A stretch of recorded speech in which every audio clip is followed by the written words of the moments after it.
y voy a compartir los primeros 5 versos del capítulo 3 de esta carta a los Gálatas. En esta oportunidad lo voy a leer en una Biblia de lenguaje actual, lenguaje sencillo, para que se entienda la idea. Me refiero a la NBI. Y voy a leer este pasaje precisamente en esa versión. Dice así: Gálatas torpes, ¿quién los ha hechizado a ustedes, ante quienes Jesucristo crucificado ha sido presentado tan claramente? Solo quiero que me respondan esto: ¿recibieron el Espíritu por las obras que demanda la ley o por el oír con la fe con que aceptaron el mensaje? Tan torpes son, después de haber comenzado por el Espíritu, ¿pretenden ahora perfeccionarse por esfuerzos humanos? ¿Tanto sufrir para nada? Si es que de veras fue para nada. Al darles Dios su Espíritu y hacer milagros entre ustedes, ¿lo hace por las obras que demanda la ley o por la fe con que han aceptado el mensaje? Esta es la porción que he considerado en esta tarde. Sé que todo mensaje tiene algo particular. Un mensaje no es un comentario bíblico, no lo es. De hecho,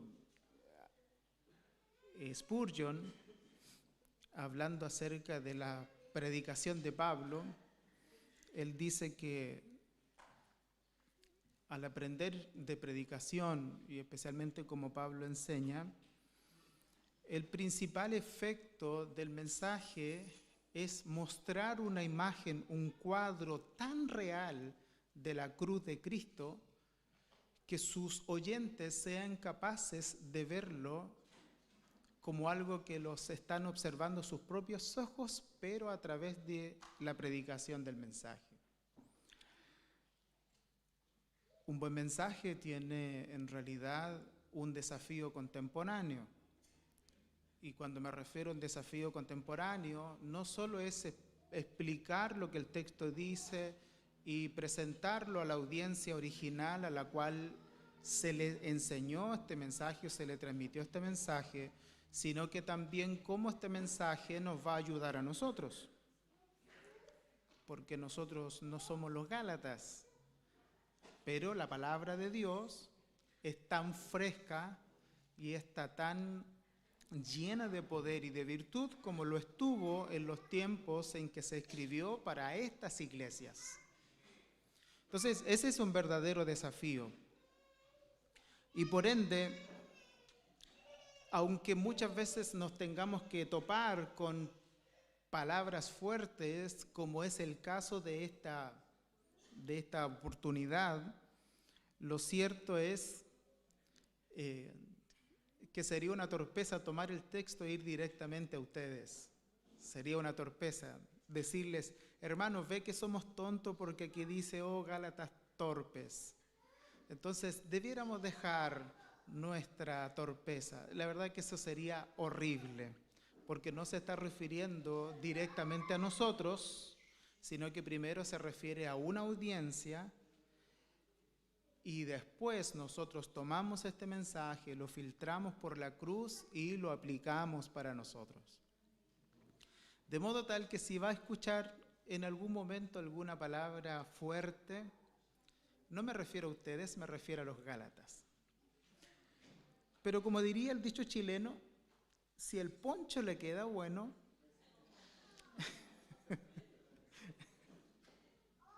úselo. Y bueno, y de verdad es que lo más importante de todo esto es que nosotros podamos realmente nutrirnos de lo que el mensaje tiene para nosotros. Sí, es verdad, este texto fue escrito hace más de 2000 años, pero no solamente se escribió para las iglesias de Asia Menor, de la región de Galacia, yo creo que el Espíritu Santo también nos tenía en mente a cada uno de nosotros. Bueno, pensemos un poco en esto. Me va a disculpar si me ve tocando la carita, me tuve que sacar la barba porque me dio una dermatitis muy fuerte y tengo mucha picazón. Pensemos un poco en el contexto y en la idea en la que este texto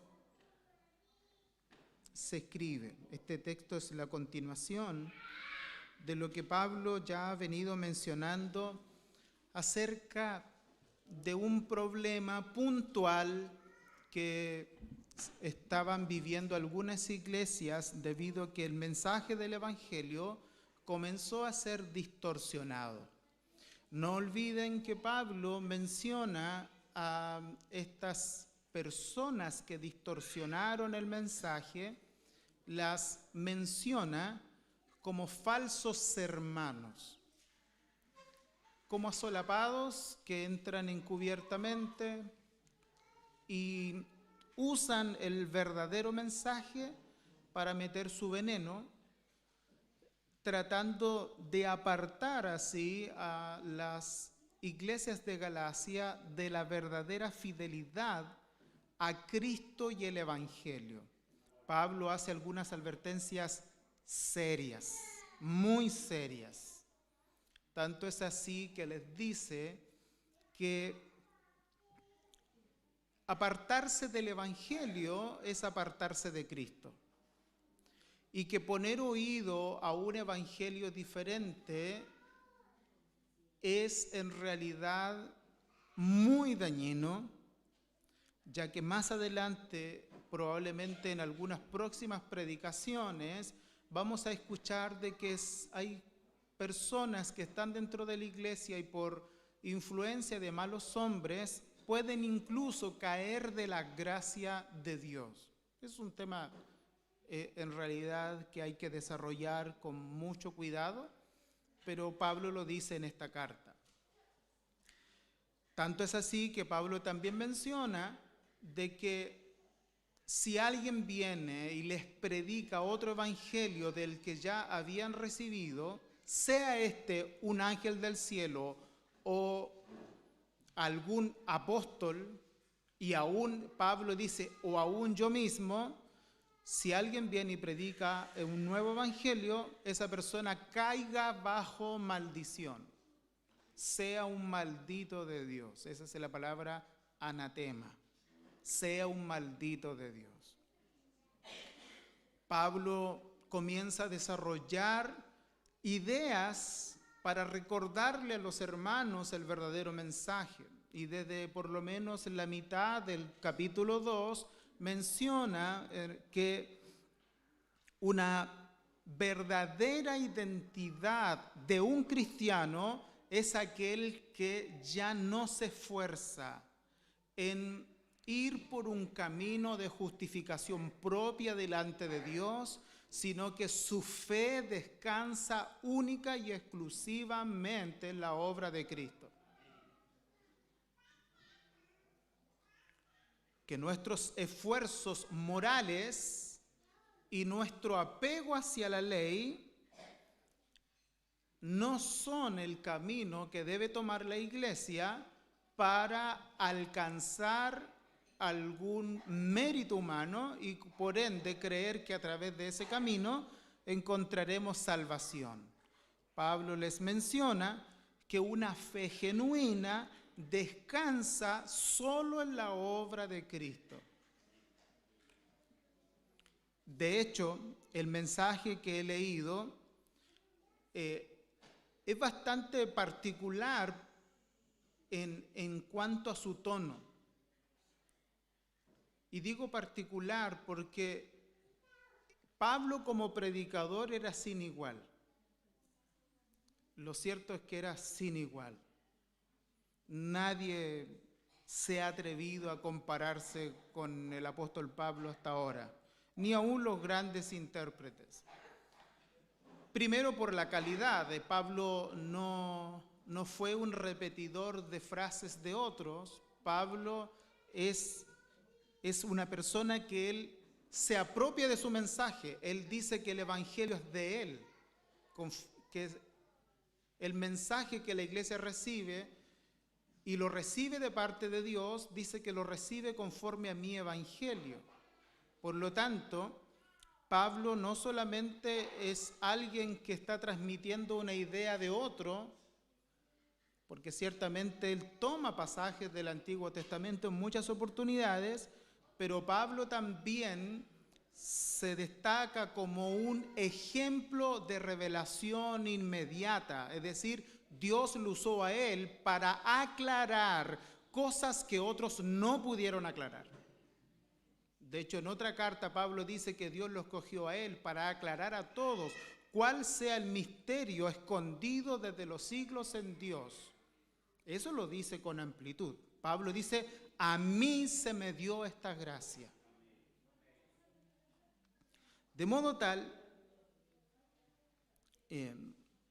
decía Spurgeon en uno de sus mensajes con respecto a la predicación de Pablo, decía, de modo tal que él como predicador era sin igual. Pero a la vez, el mensaje que más destacaba de Pablo era precisamente el que le está reclamando a estos hermanos. Le dice, oh Gálatas torpes, ¿quién os ha hechizado a ustedes ante quienes Jesucristo ha sido presentado tan claramente? Porque el mensaje de Pablo, el mensaje más extraordinario de este predicador, fue precisamente presentar a Cristo crucificado con toda claridad. Este no es el único pasaje que lo menciona. Y tampoco es la única carta. Y entre paréntesis, hay un arte que se llama el arte de la predicación. Algunos le llaman homilética, otros lo asocian directamente con la predicación expositiva. Ya sea tanto en homilética como en predicación expositiva, siempre se hace un reclamo. Y el reclamo que se hace es qué tanto es capaz el predicador de presentar a Cristo para que yo no sea capaz de llevarme ningún aplauso, sino quedarme escondido detrás del telón y que la gente se vaya conmovida no por lo que vio del predicador, sino por lo que oyó, para lograr ver a Cristo con ojos espirituales. Y en ese sentido, Pablo reclama, dice, yo lo presenté claramente entre vosotros, al Cristo crucificado. De hecho, en otro pasaje, en 1 Corintios capítulo 2, Pablo dice que esta era la esencia de su mensaje. 1 Corintios capítulo 2, del 1 al 5, dice, cuando fui a vosotros, le dice a los hermanos de Corinto, cuando fui a vosotros, hermanos, proclamando el testimonio de Dios, no fui con superioridad de palabras o de sabiduría, pues nada me propuse saber entre vosotros, excepto a Jesucristo y a este crucificado. Y estuve entre vosotros con debilidad y con temor y con mucho temblor. Y ni mi mensaje ni mi predicación fueron con palabras persuasivas de sabiduría, sino con demostración del Espíritu de poder, para que vuestra fe no descanse en la sabiduría de los hombres, sino en el poder de Dios. Pablo dijo, ¿sabe qué? A mí no me interesa saber nada de ustedes. No me interesa saber sus cagüines, no me interesa saber quién está peleado con quién, ni los problemas que hay, porque eso no es necesario. Yo fui a predicar a Cristo y a este crucificado, y eso es suficiente, porque eso es todo lo que necesita una congregación. Y en ese sentido, fíjese la amplitud de la muerte y la crucifixión de Cristo, que es suficiente para cualquier problema contemporáneo que tenga la iglesia. Sea una necesidad, sea una enfermedad, sea un conflicto, sea un problema personal, sea un problema de carácter, la cruz de Cristo y su mensaje es suficiente para responder cualquier necesidad.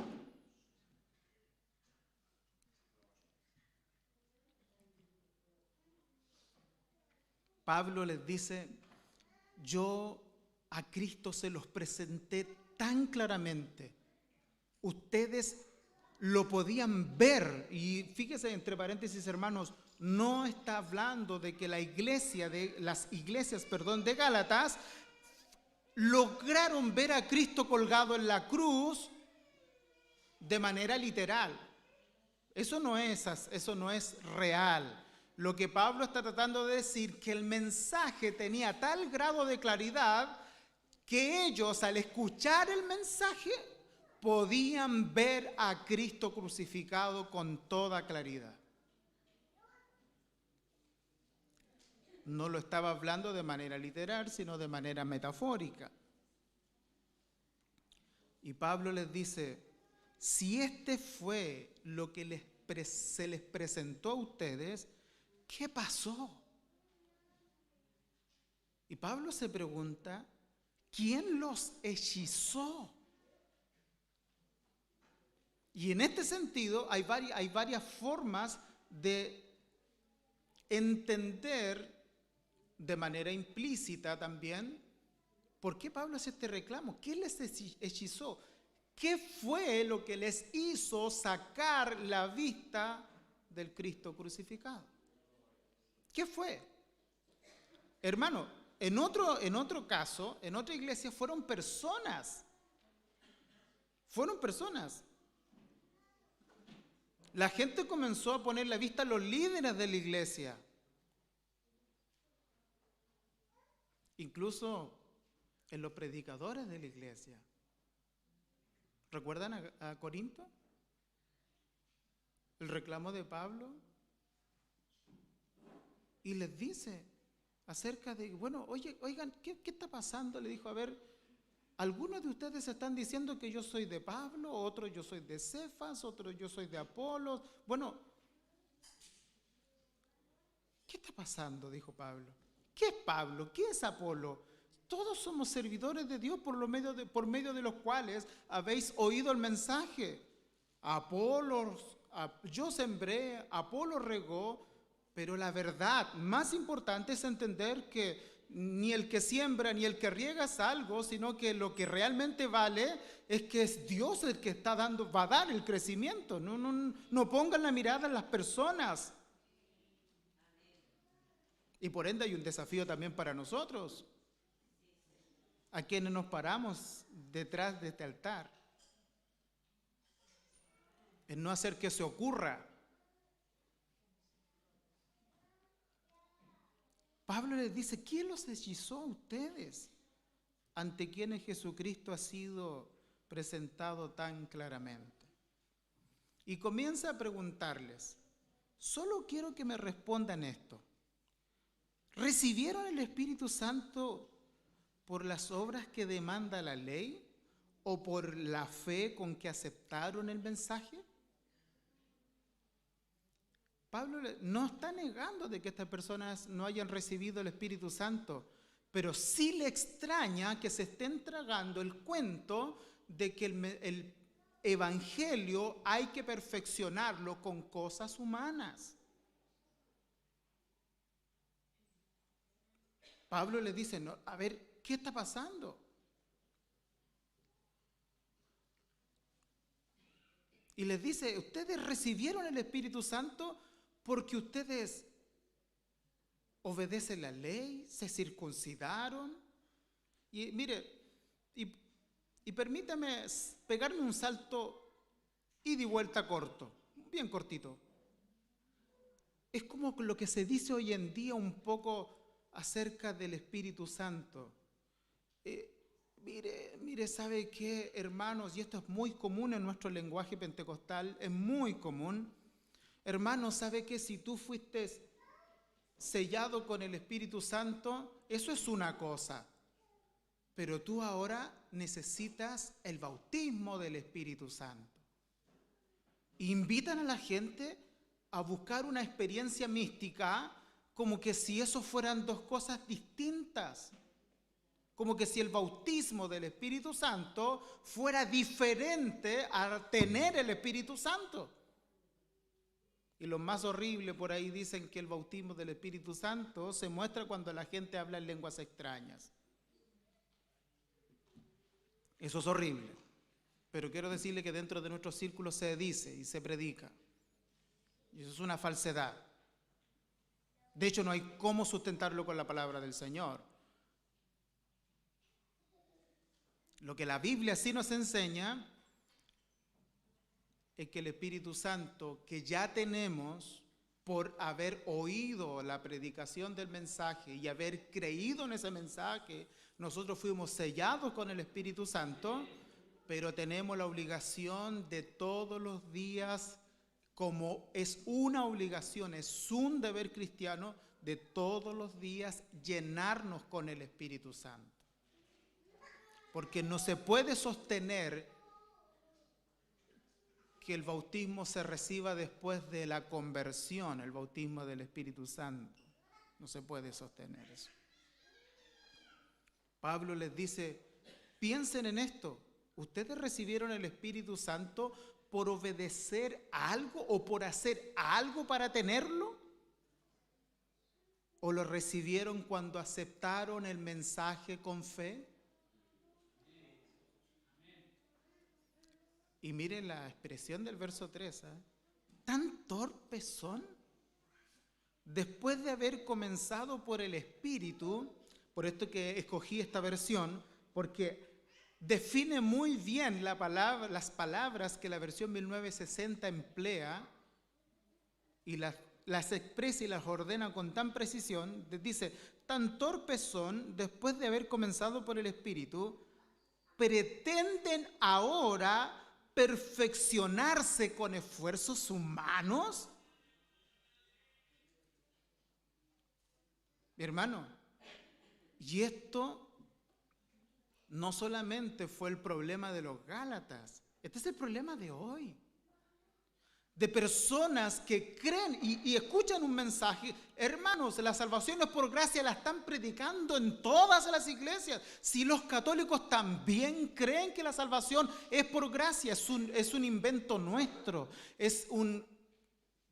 Mi hermano, podríamos decirlo, es un mono de paja que nosotros hemos inventado, que los católicos creen en una salvación por obras. Eso es una mentira. Los católicos creen en la salvación por gracia, pero la gracia que ellos asumen, la asumen distorsionada como una gracia que se merece, pero creen que es por gracia.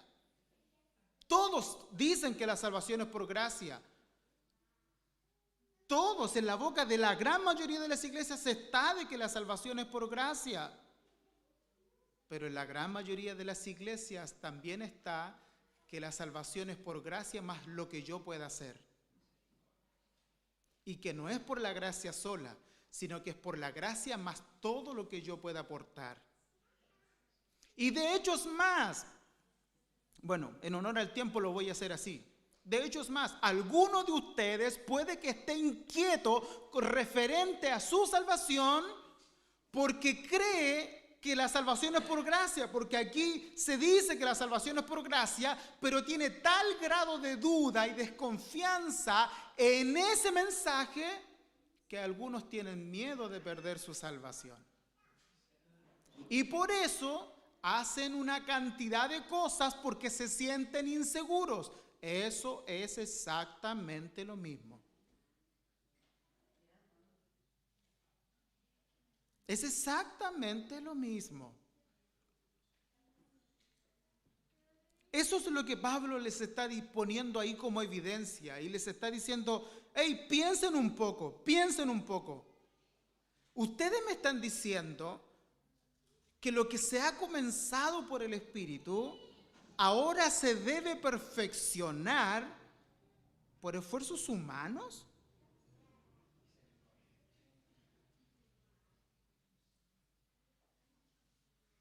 Y es muy curioso, mis hermanos, porque la palabrita ahí que se emplea,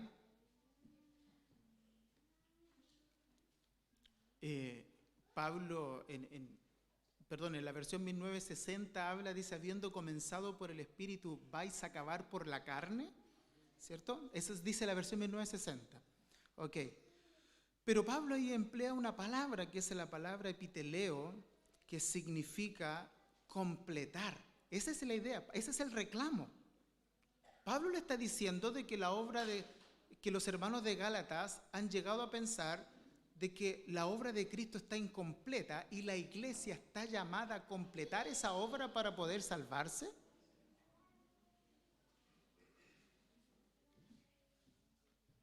Es curioso. Pero muchos, debido a su inseguridad con respecto al mensaje, aterrizan en ese lugar. Muchos aterrizan en ese lugar. La falta de confianza en la cruz de Cristo y en lo que la cruz representa se muestra con una actividad religiosa muy dolorosa. En otro lado, en Colosenses se habla de algo que se llama el ascetismo, el duro trato del cuerpo, porque la gente lo predica.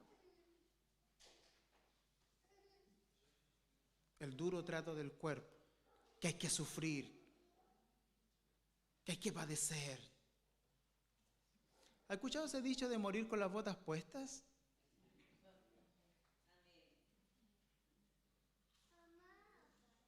Porque si no, no somos dignos.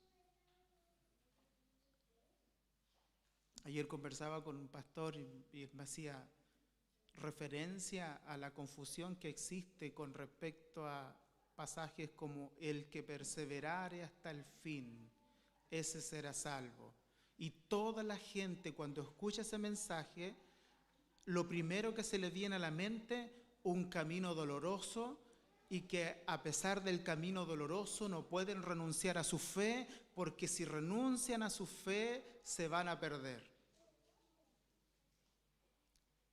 Sin embargo, ese texto no está para decirnos a nosotros que es nuestra obligación perseverar hasta el final, sino que ese texto está para decir que los verdaderos cristianos van a perseverar.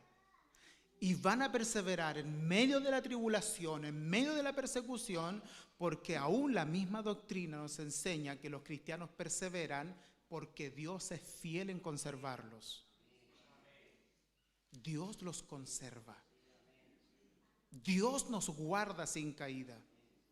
Por lo tanto, el verdadero cristiano lo que hace cuando se encuentra en aflicción, cuando su fe es débil, el verdadero cristiano cuando enfrenta desánimos, el verdadero cristiano cuando siente que todo se le está yendo de las manos, lo único que debe hacer es lo mismo que al principio, mirar hacia la cruz.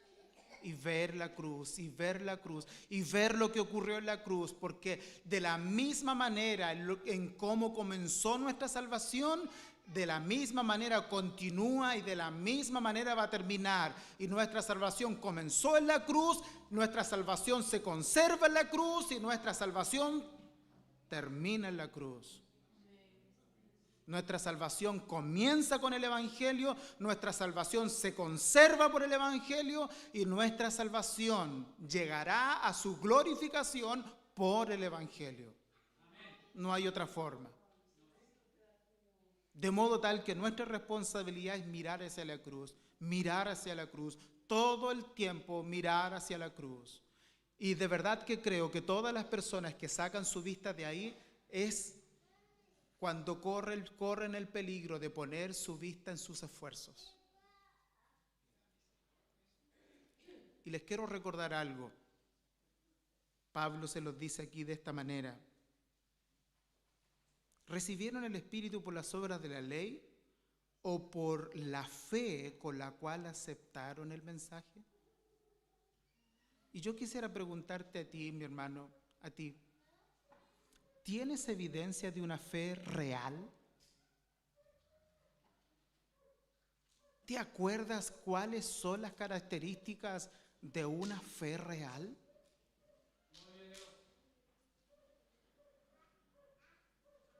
Mira, si no lo recuerdas, lo voy a poner en la idea.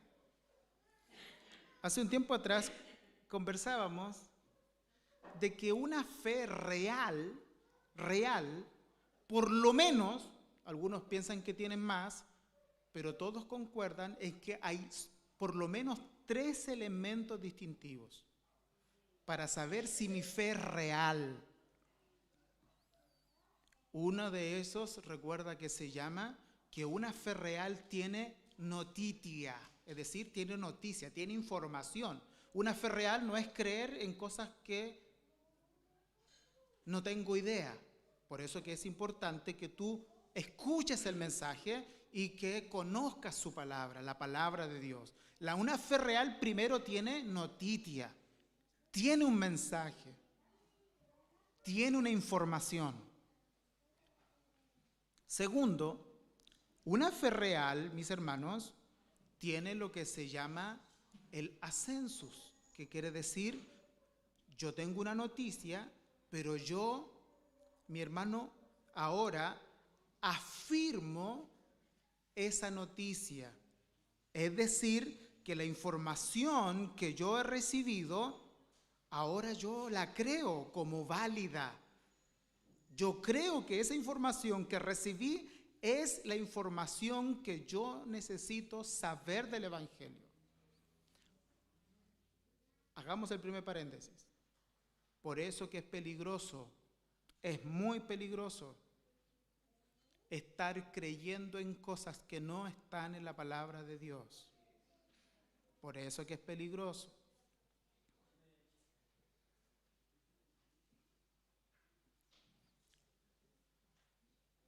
Asentimos el mensaje, tenemos una noticia, aceptamos el mensaje y lo tomamos como de parte de Dios. Pero ahí no queda la cosa. Recuerden, bueno, R.C. Sproul fue el que dijo que si yo tengo la noticia y tengo ahí ascensus, a lo más que estoy postulando es hacer un demonio, porque los demonios creen y tiemblan. Ellos saben quién es Jesús y ellos saben y aceptan que Jesús es el Hijo de Dios. ¿Recuerdan las veces en que el Señor Jesucristo se enfrentó con estos espíritus inmundos? Sabían quién era, sabían que era el Cristo. Y ellos creían que Él era el Hijo de Dios.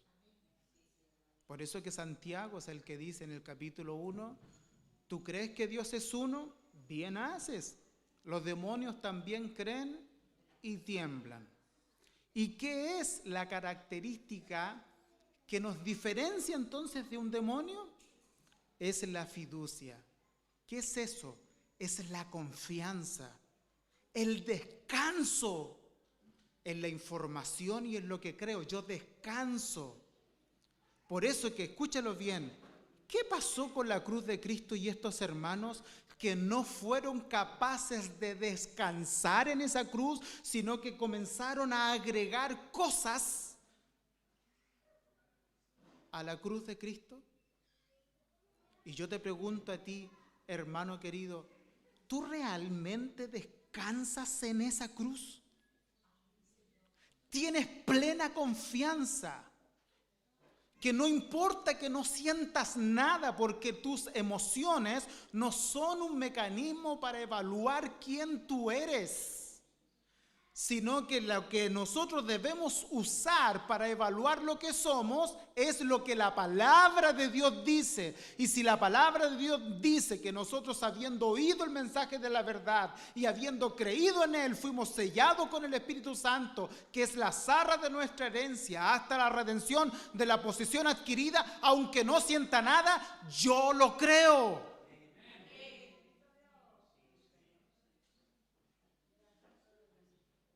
¿Logras descansar en eso? ¿Puedes descansar en que la cruz de Cristo es suficiente?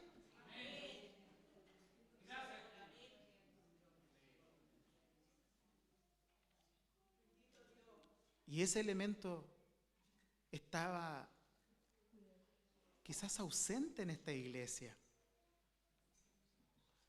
No estaban descansando en el mensaje que ya le habían predicado.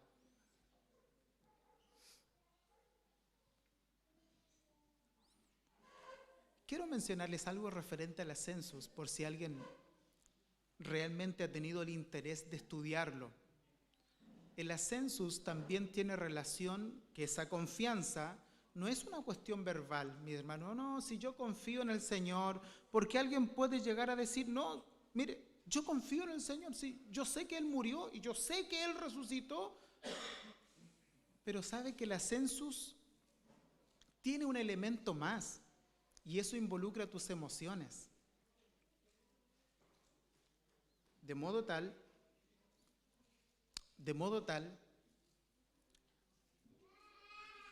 que un cristiano, cuando a través de la palabra de Dios logra ver a Cristo, realmente se estremece. Se estremece. Esa es la razón por la que algunos comentaristas han llegado a decir que todo aquel que predica la cruz de Cristo no está predicando un mensaje seco, ni tampoco está haciendo una especie de conferencias.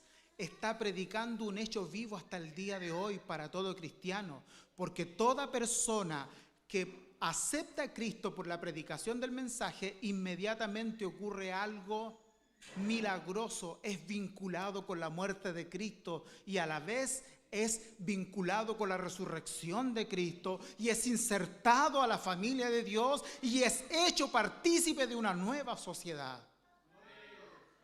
Inmediatamente ocurre algo totalmente extraordinario. Porque por eso que se menciona de que no son palabras vacías.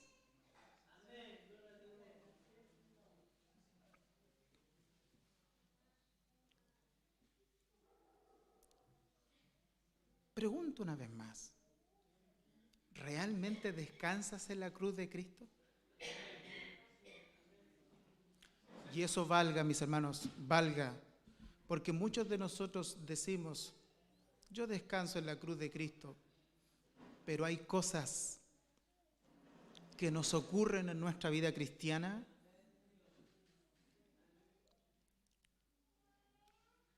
que nos demuestran que tenemos poca confianza en la cruz de Cristo. Una de ellas es tu propio pecado. Yo conozco gente que se ha detenido en la iglesia.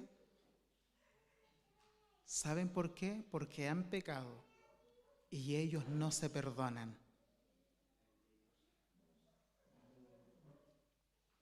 Y lo he escuchado de sus propios labios decir, ¿a qué voy a ir? ¿A qué voy a ir?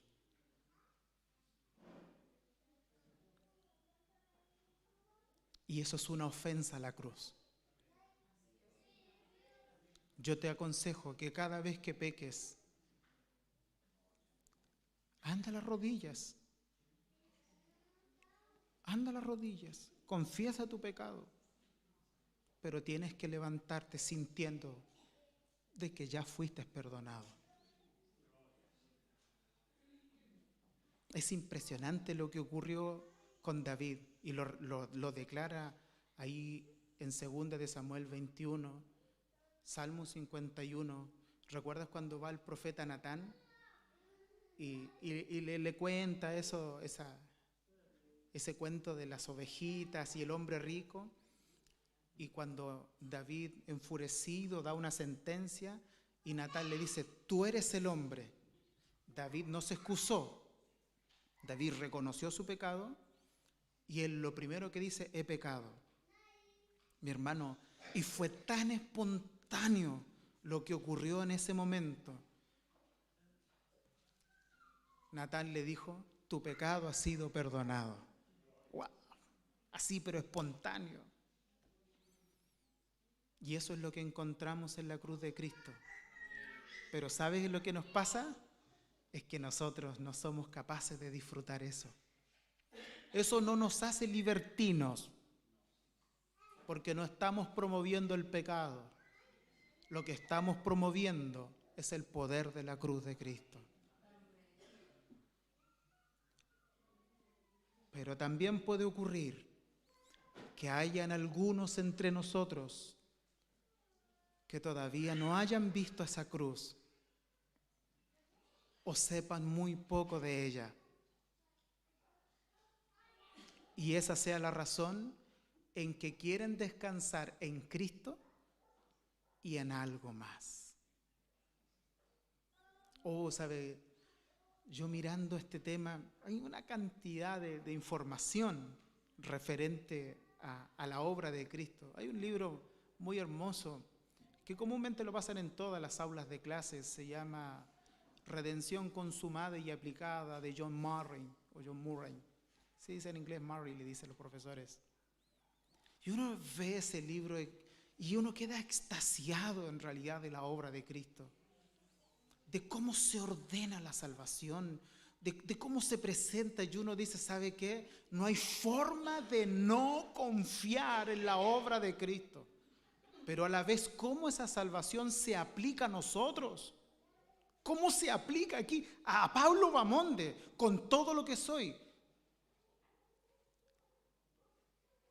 Yo podría decirlo, fome, malo, y todos los calificativos negativos que se me pueden pasar por la mente, pero a pesar de todo eso, toda esa obra se aplica acá. Y se aplica acá, y Pablo Bamonde tiene la obligación de valorar esa obra y de confiar en ella con todo su corazón. Si no lo hace, es una ofensa. Y es una ofensa a la cruz de Cristo. Mi hermano, lo que nuestro Cristo pasó en la cruz fue horrible. Mi hermano, fue realmente horrible. Todos nosotros nos quedamos con esa idea del Cristo sufriente. Sí, lo que Cristo vivió en la carne fue horrible, fue doloroso. Pero no solo fue doloroso en la carne, mi hermano, emocionalmente fue horrible. Hay un misterio ahí, mi hermano, que él, siendo el Hijo de Dios, en algún momento sufrió el abandono de su Padre. Y ningún teólogo serio niega eso, porque es un gran misterio, pero ocurrió para que la ira de Dios descansara sobre él. Su Padre lo abandonó. De hecho, no sé si usted recuerda, al estudiar el Antiguo Testamento, cómo el Señor habla a Moisés para que le enseñe a los sacerdotes de cómo hay que bendecir al pueblo de Dios, cómo se bendice al pueblo de Dios. Y los israelitas tenían una bendición que todos compartían en común, y a lo mejor muchos de nosotros la hemos escuchado, pero esta bendición era algo común. Cuando alguien quería desearle algo bueno a un israelita, le recitaba estas palabras. ¿Y sabe cuál era? La de número 6, verso 22. Dicen: entonces el Señor dijo a Moisés: habla a Aarón y a sus hijos y dile, así bendecirán a los israelitas y les dirán. Y esta era una bendición que a todos les gustaba escuchar, que todos querían que alguien se las recitara, que alguien se las dijera. ¿Y sabe cuál era esta? El Señor te bendiga y te guarde.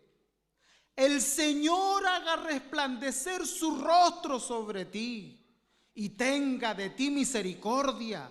El Señor alce sobre ti su rostro y te dé paz. O sea, cada israelita anhelaba escuchar eso. El Señor te bendiga y te guarde. El Señor haga resplandecer su rostro sobre ti. Y nuestro Cristo vivió todo lo contrario. Cuando Él se ofreció como una ofrenda voluntaria por nuestros pecados, Él vivió todo lo contrario.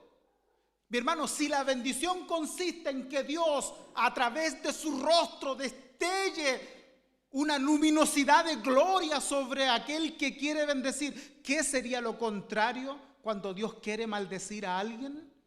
Que Dios esconda su rostro Y en vez que haya luz, ¿sabe lo que tiene que haber? Tinieblas. 3 horas. 3 horas. Desde la hora sexta hasta la hora novena. ¿Sabe que Dios desde su trono oscureció y llenó la tierra de tinieblas, llenó la tierra de oscuridad para no ver a su Hijo?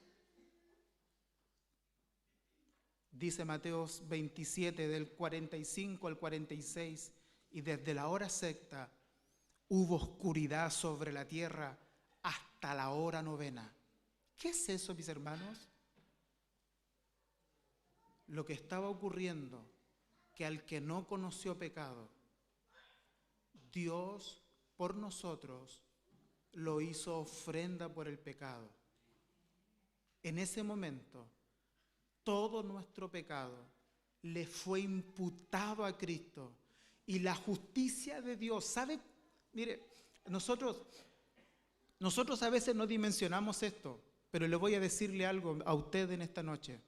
Nadie ha experimentado el abandono de Dios en este mundo. Nadie. Solo Cristo. Incluso es más, ni aquellos incrédulos que a veces se burlan del Evangelio y hacen burla de Dios, de aquellos ateos que se esfuerzan por negar su presencia. Nadie ha recibido el abandono de Dios, ya que por la gracia común Dios manifiesta su amor sobre los malos y sobre los buenos. No existe ningún ser humano desde la creación hasta acá que haya recibido el abandono total de Dios. Pero hubo un momento en que Dios tuvo que condenar el pecado y abandonó a su propio Hijo. Lo abandonó. Escondió su rostro de él. Y en vez de proyectar luz sobre él, ¿sabe lo que proyectó? Tinieblas. Tinieblas sobre su Hijo. Y dice, y alrededor de la hora novena, fue en ese momento en que Jesús a gran voz dijo, Elí, Elí, lama sabachthani. Esto es, Dios mío, ¿por qué me has desamparado?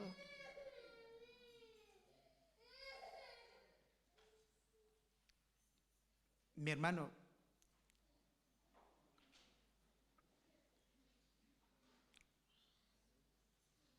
si tú has leído, no sé si has leído, permíteme buscarlo, Isaías 53 en la versión NBI. Déjame buscarlo. Realmente, lo que sufrió nuestro Salvador, cuando nosotros logramos ver la cruz de Cristo con la claridad de vida, nosotros no podemos hacer otra cosa sino descansar en Él. Ni se nos ocurriría pensar por un momento de que nosotros podríamos aportar ni lo más mínimo en beneficio de nuestra salvación, ni lo más mínimo. Dice,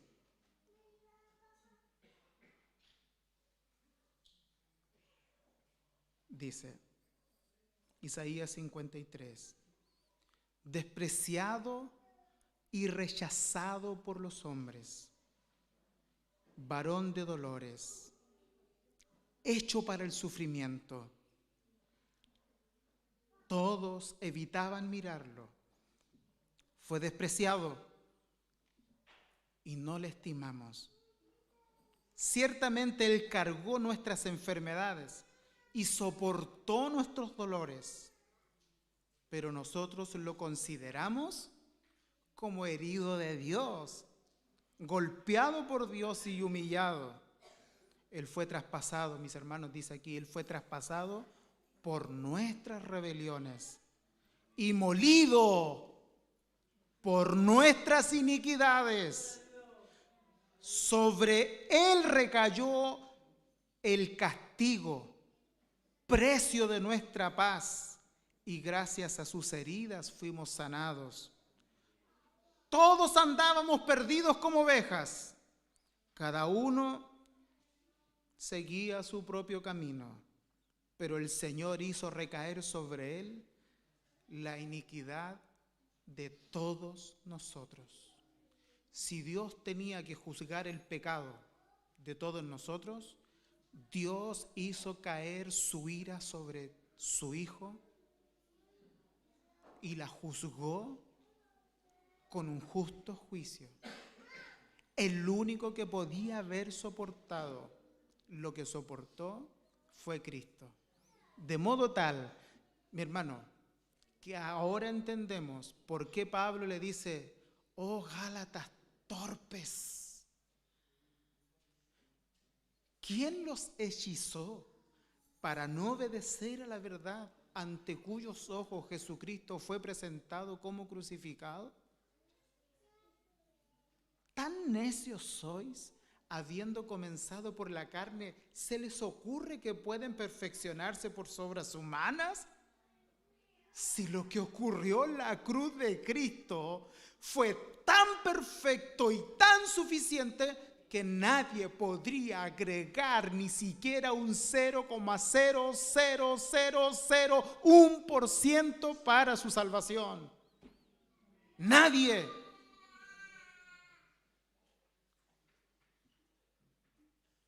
De modo tal, mis hermanos, que como desafío contemporáneo,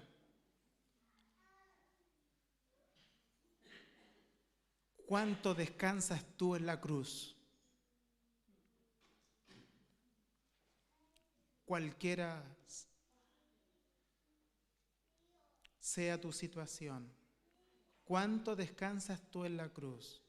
¿De verdad una necesidad puede ser tan grande que afecta aún tu relación con Dios, sabiendo de que nada se compara con lo que ya se hizo por nosotros?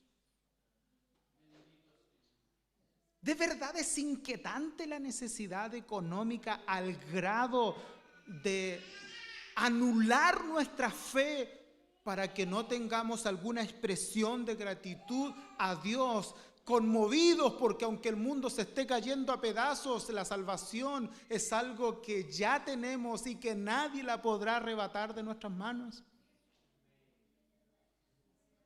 ¿De verdad entiendes que las aflicciones del tiempo presente no se comparan con la gloria venidera que en nosotros ha de manifestarse? Yo me da vergüenza cuando leo a Job y expresiones tan fuertes como las que él muchas veces decía, dice: y aunque él me matare, dice Job, en él esperaré. Wow.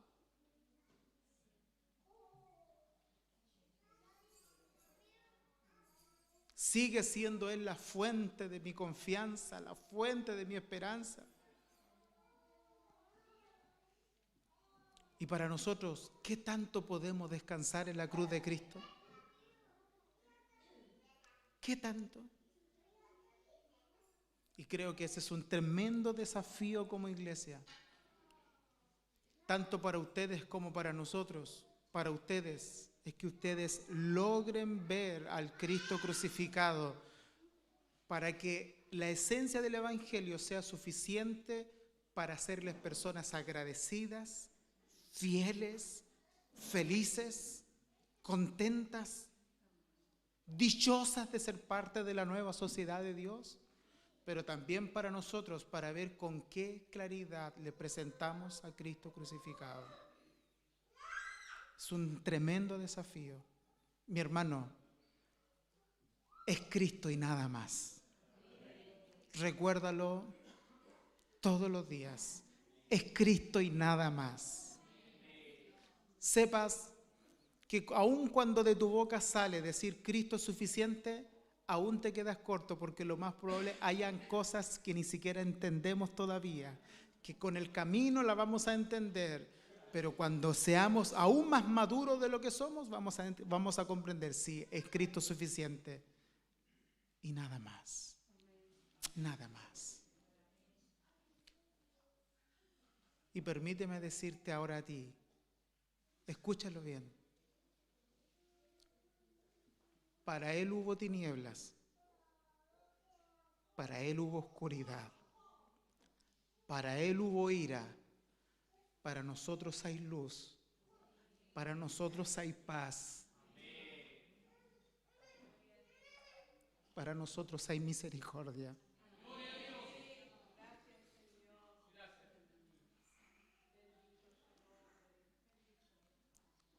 Y piensa en esto, que ahora esa bendición que los sacerdotes antiguos enseñaban y le transmitían verbalmente a los judíos, ahora es Cristo quien todos los días te la transmite a ti, diciéndote cada vez que te levantas, porque eres dichoso de que hayas sido escogido para ser parte de su familia. Es Dios el que ahora intercede por nosotros como gran sumo sacerdote, y la verdad es que a veces me emociona pensar de que Él nos bendice cada día por su palabra, y leer esto es como saber que Él me lo está diciendo a mí, diciendo: el Señor te bendiga y te guarde, el Señor haga resplandecer su rostro sobre ti, el Señor tenga de ti misericordia y te dé paz. Porque ¿sabes qué? Esto es verdad. Para ti, nunca más ira. Nunca más. Para ti, solo hay paz. Pero recuérdalo, no te la ganaste. No te la ganaste. Solo la recibiste. Que este año que viene, Dios se pueda ver más claro entre nosotros, y que la cruz de Cristo, como lo dijo Juan, hablando de él, aquella luz verdadera, dice, que alumbra a todo hombre, venía a este mundo. En el mundo estaba, el mundo por él fue hecho. ¿Y sabes qué es lo que hizo con nosotros? Nos hizo nuevas criaturas. Que esa luz realmente se proyecte de este lugar, y que cada vez que estemos aquí seamos capaces de ver a Cristo y nada más. Y nada más. Que si tu fiducia, tu confianza se quiera extasiar de algo, se extasíe de la hermosura de Cristo. De nada más. De nada más. Y que tu deseo, de verdad, tu deseo sea venir a encontrarte con Cristo. Porque sin duda, cada vez que tú vienes, te encontrarás con Él en este lugar. Así que ánimo, ánimo.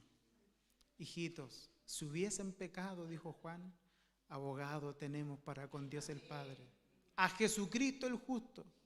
Él es la propiciación por nuestros pecados, y no solamente por los nuestros. Que Dios te bendiga y te guarde. La luz del Señor resplandezca sobre ti.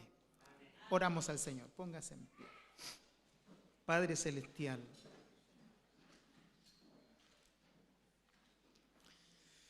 Señor, perdónanos. Perdónanos si algo nos ha hecho sacar la vista de ti, Señor. No es una excusa, es una realidad. Somos frágiles, Señor. Somos frágiles.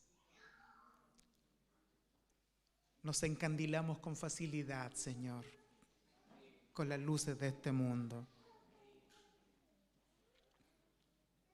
Nos encandilamos, Señor. Pero queremos verte a ti con más claridad. Queremos reconocer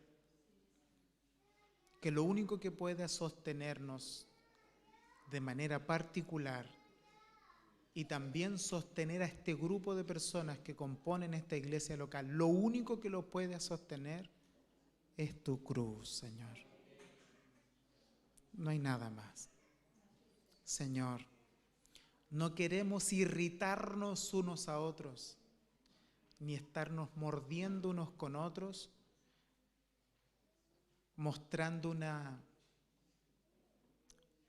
una vida que no esté de acuerdo a la cruz de Cristo, sino que permite que la misericordia sea nuestra bandera, tu amor sea nuestro refrigerio, tu luz sea nuestra guía, Señor. Esa cruz sea el reflejo de nuestro perdón, de nuestra santificación y de nuestra glorificación. Permítenos decirte una vez más, solo a Cristo necesitamos.